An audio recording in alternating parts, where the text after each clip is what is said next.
Hey everyone, this is Alpaco, and this is actually the first podcast that I've ever made. And it's a series that I'm doing for a project, but this first episode is strictly about MFT.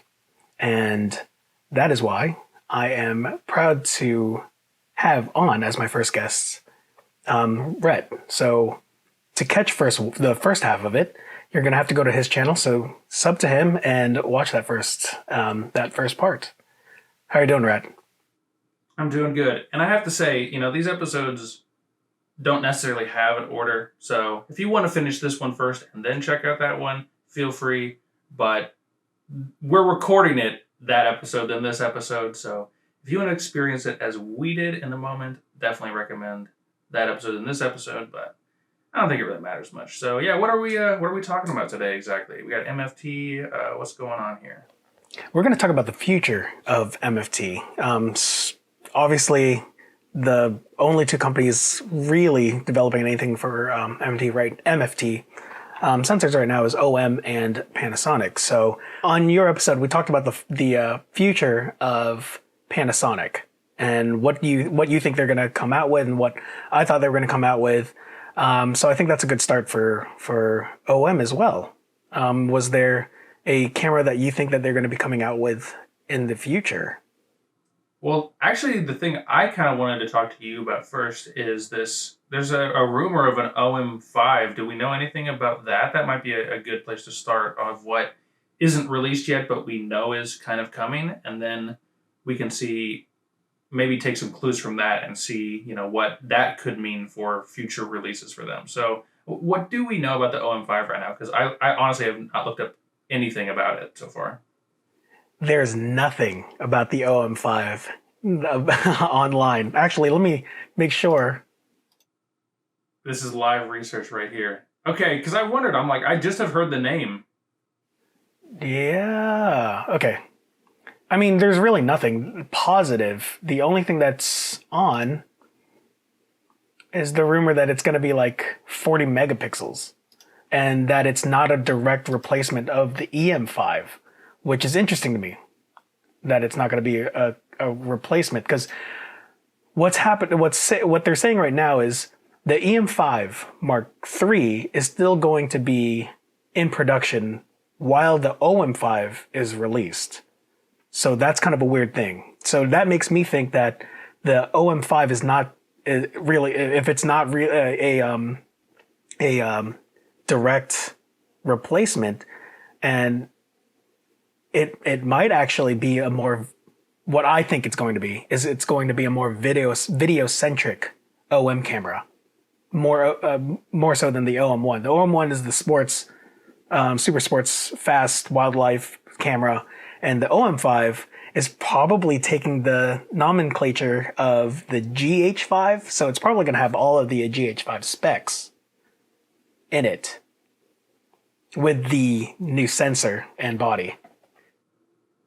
That's really interesting. I would be curious to see Olympus getting into the video game a little more seriously. I mean, they might be taking notes from Nikon where they just drop like a video monster out of nowhere and hope it attracts some people back to the system or new users potentially. So, I mean, when you say like, hey, here's the OM5, it's a GH5 with phase detect autofocus, like that's going to turn some heads at least, that's going to at least get people interested. Yeah. I mean, especially if it's not priced at OM1 prices, if it's priced at GH5 Mark II prices and it has all of their features, that could even steal some of the customers that are thinking of getting an R7 just for the video features or something in that area. It can steal a lot of the XT4 customer base. I know it's the GH5 Mark II is an older camera, so it's hard. It's hard to think that why would a company release a new camera and go against an older camera, but they never really had any video features. And if a lot of people are just using a camera for vlogging or something like that, so autofocus is important, you almost can't beat an Olympus or the new OM. And the autofocus on those cameras are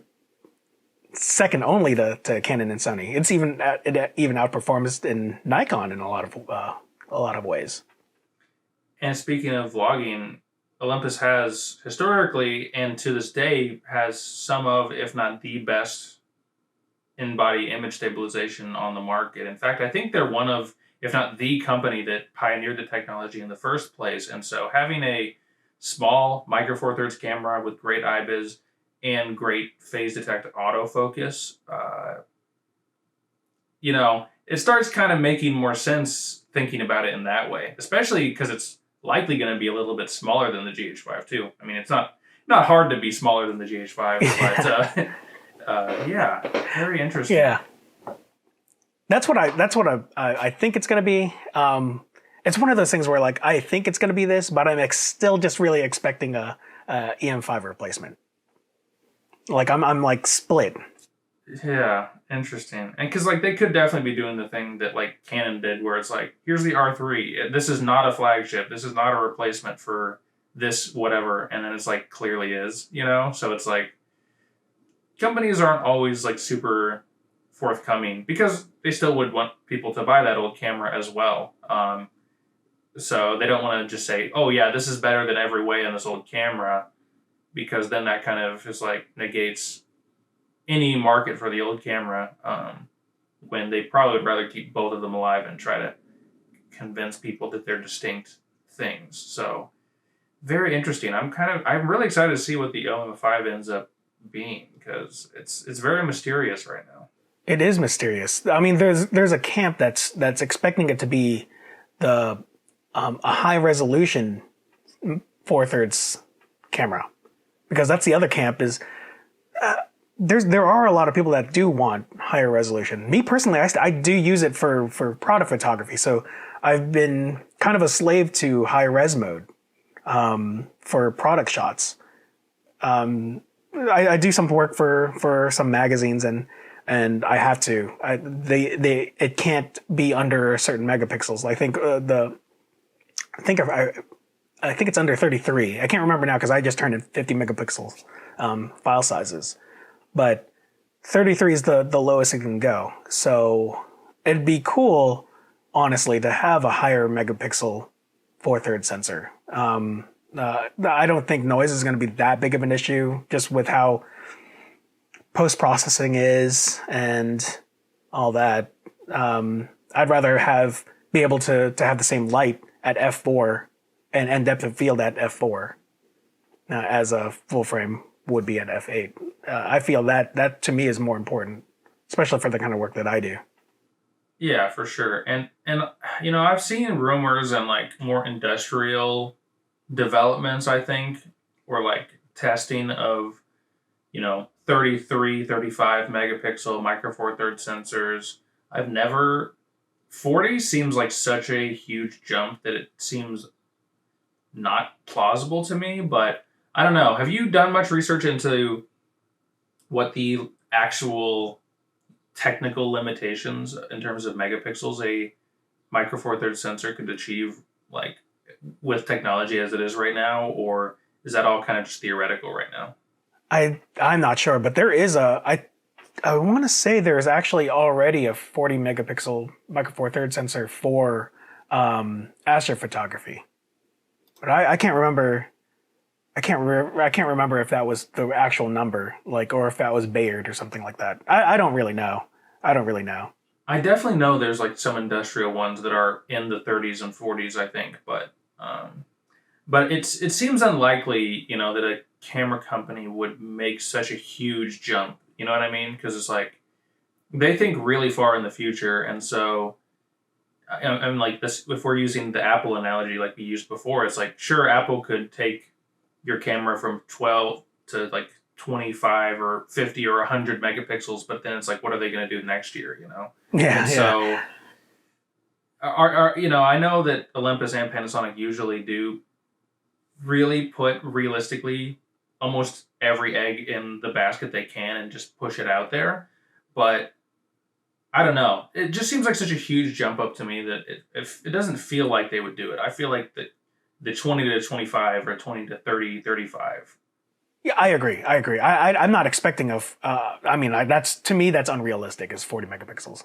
Anything over 35, 33, to me is completely unrealistic. I still don't think it's going to be high resolution. That's just what other people are saying it's going to be. But I'm more or less expecting it to be more of a video centric camera. But who knows? Who really knows? Well, so yeah, and I think, I think that should lead us on to what do we think Olympus is going to do, or like what do we think they should do? Same question with Panasonic. Do you cater to your existing users, or do you try to get people back who might have left, or bring new people in? And so, I guess, what do you think OM Digital should be doing right now to cater to those people? I guess other than that ultra video vlogging camera that we talked about, like what else do you think that Olympus users could really use right now, or what camera do you think they should be working on and developing and releasing? So I go back and forth on this. I feel like they should go with venture into like a full frame or a medium format sensor camera. And then part of me thinks it's a waste because they already know their niche. But if I was running a company, I would try to take in more customers, so Micro Four Thirds isn't really attractive to a lot, and that's, sales is proving that.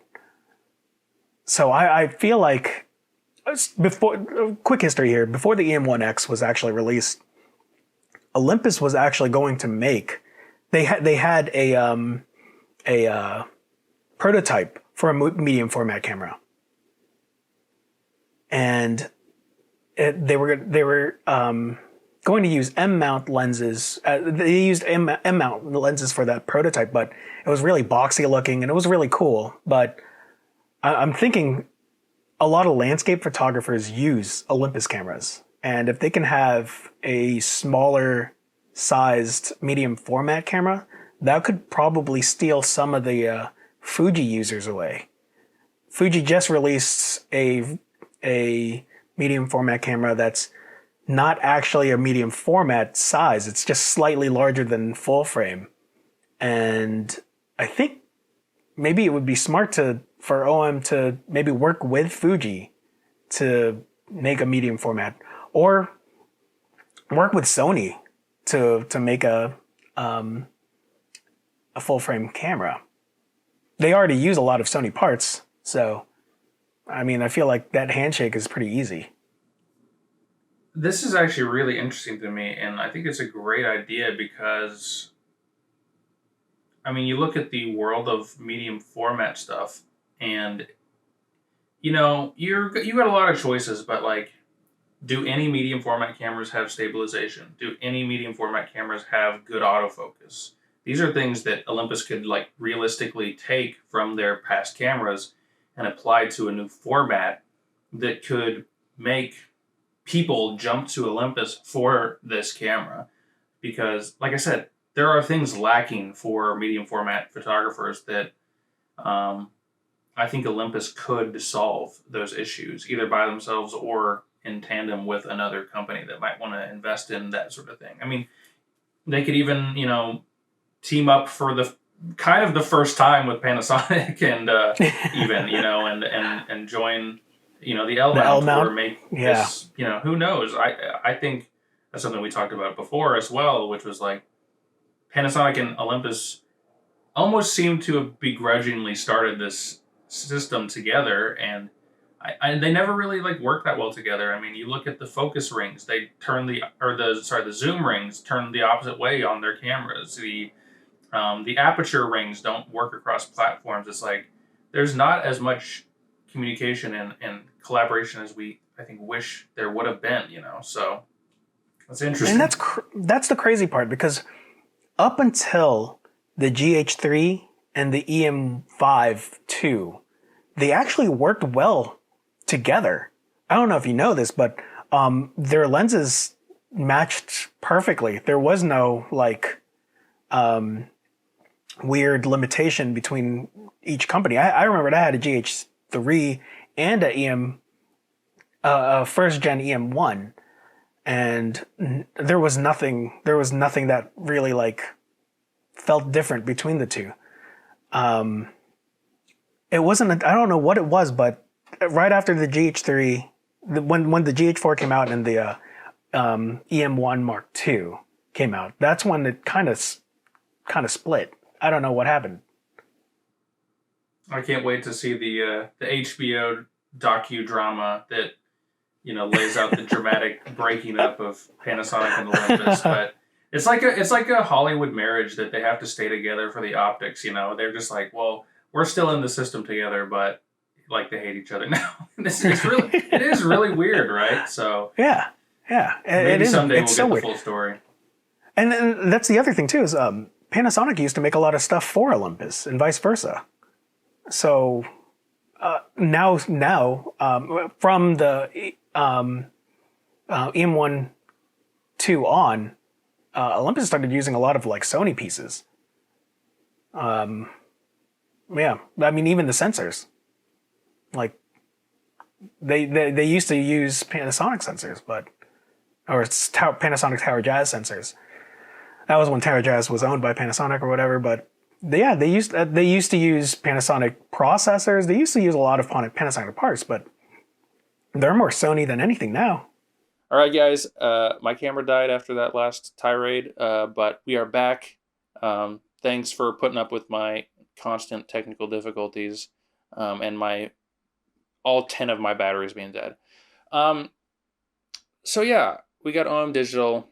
We've got a couple cameras potentially releasing, but I think just like Panasonic, they've got to choose their battles on what they really release in the future, because putting a bunch of R&D into something that ends up falling flat is definitely not where you want to be as a company. No, I agree. As we spoke before, though, with the medium format thing, like I feel like that would be a good place for them to offer, because they have a lot of features that a lot of landscape photographers use, like live composite, live ND, that zero medium format cameras have. Medium format cameras don't even have like a lot of basic features in it. Yeah, it really seems like medium format cameras just limp by on the fact that they're the only ones you can buy. They're just like, this is it. You get what you get. So they're not really being, I feel like the medium format crowd is really not being catered to in the way that, Olympus, I think, could. Yeah, that's very interesting and very promising. Although you're going to get the people who have been shooting with Olympus for years or whatever that's going to be like, how do I adapt my Olympus lenses to this camera? Yeah. Like, it's going to happen. That's so true.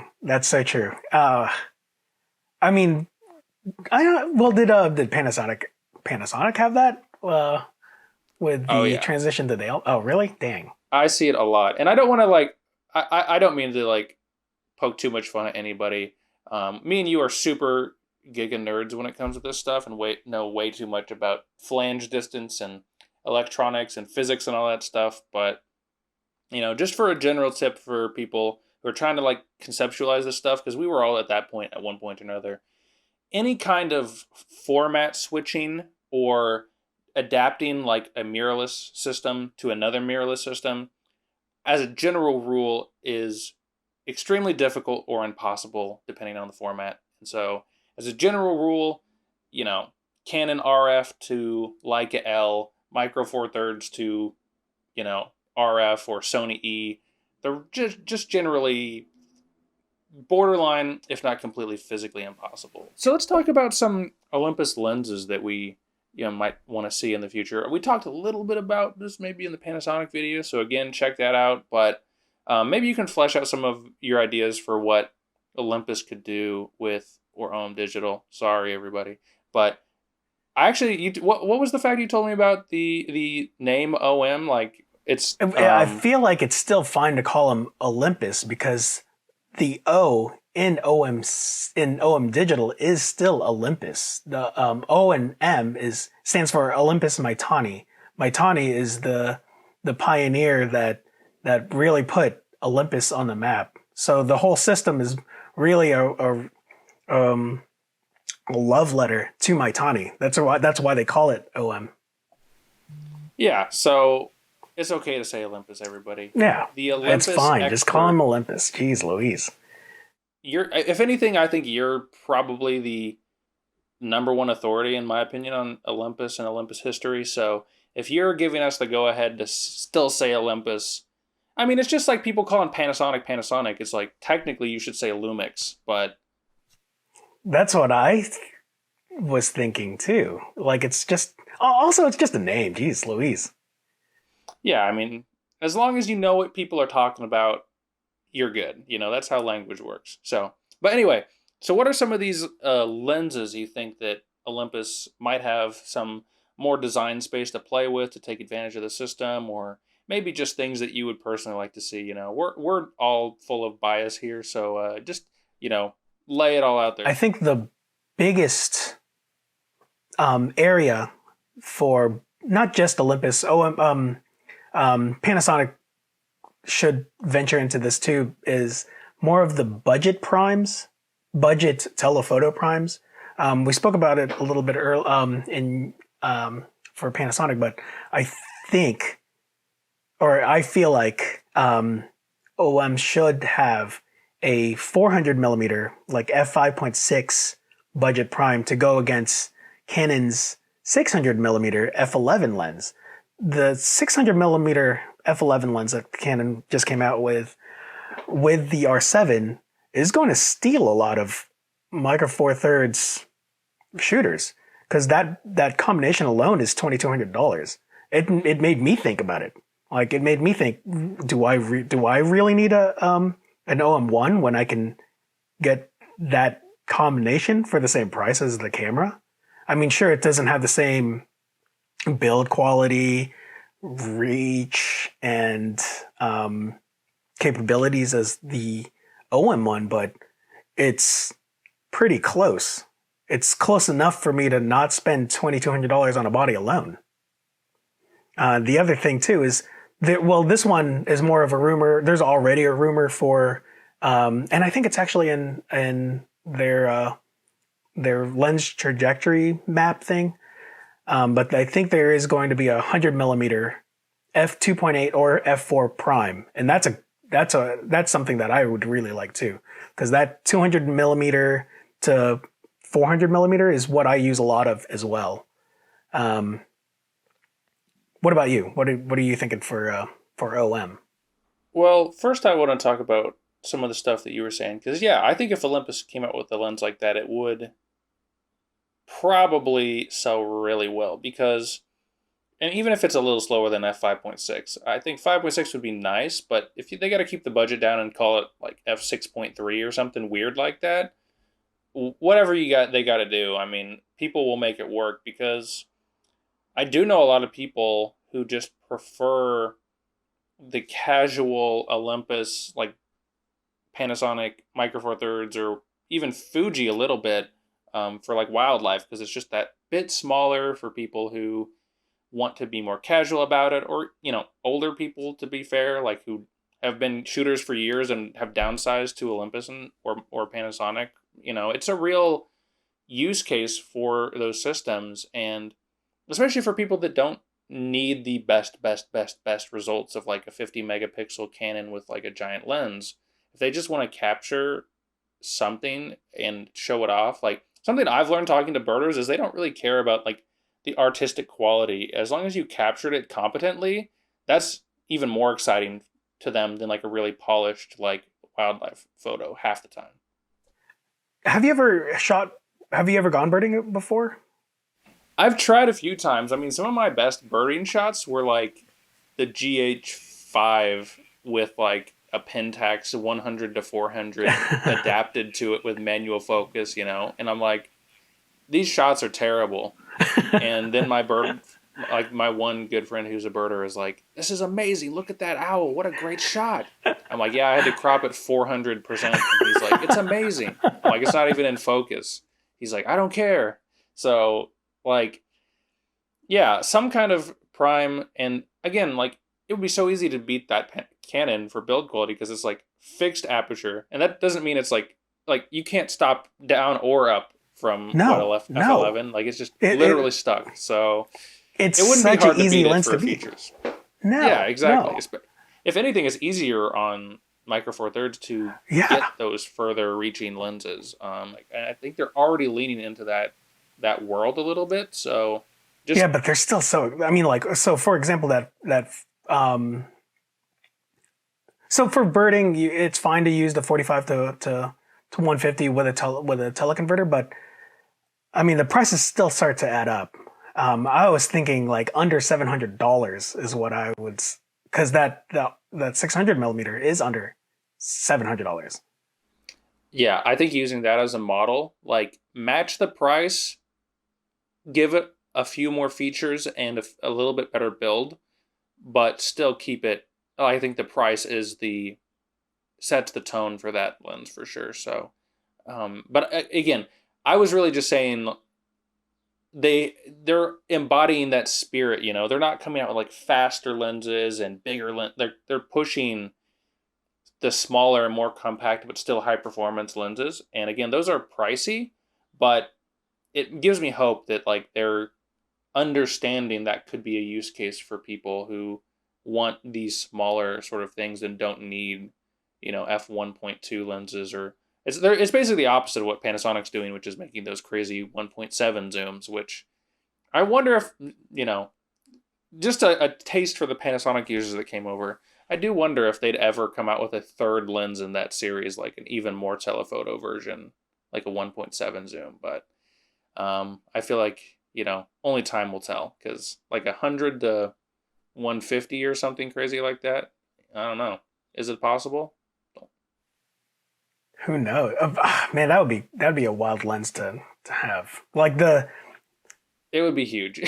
yeah, it would be huge. That's why I think it'd be wild, because it is huge. And well, I mean, I don't know. Is size really that? I'm like half and half now. Like the for Micro Four Thirds, the sizes are still not that big, so I can get by with it. But eventually, there's a point where it starts to get kind of huge. And it's different for every person in every situation. Personally, I never cared about the size aspect of Micro Four Thirds, which is crazy to say for most people, which is one of the biggest reasons they got into the format. But I've never cared about the size, honestly, like even at all. So, but that's just me, and I understand it's a big thing for other people. I also think I would love to see more of the pro lenses, the pro primes from Olympus. As cool as they are, you've got a 17 to 45, so a 35 to 90 range on those 1.2 primes. I wish there was like a 10 millimeter. I was just gonna say that, like a 10 or a 25, 10 or 12 millimeter pro. I'm surprised they don't have one, and I'm surprised they don't have the 75 millimeter pro. Yeah. So because you can, and I get the telephoto end a little more, because the difference between 1.8 and 1.2 at that long of a focal distance, you could get away with it. You could add that 75, and I know people have added that 75 into that kit and cut them together just fine. But personally, I just struggle with the wide angle. I would probably own those lenses if there was a wider non-fisheye lens to accommodate them. It honestly kind of makes a difference. It doesn't sound like a lot, but it really does. Yeah, I mean, even like a 14 millimeter, like give us a 28 or something, throw us a bone here, Olympus. So I would definitely love to see a wide angle pro telephoto, or the wide angle pro telephoto lens. Yeah, wide angle. That's a big gap. So they have an 8 millimeter, which is a fisheye, and then it's 17 millimeter. You're right. There really isn't anything there. So that is kind of a surprising thing. Regarding the 75 millimeter, I don't even, it wasn't even about how fast the lens is. It's more or less having the clutch and the weather sealing and the other little features. Because 1.8 is plenty fast, in my opinion. I typically don't shoot faster than f2, to be honest with you, on Micro Four Thirds. F2 is pretty much where I sit.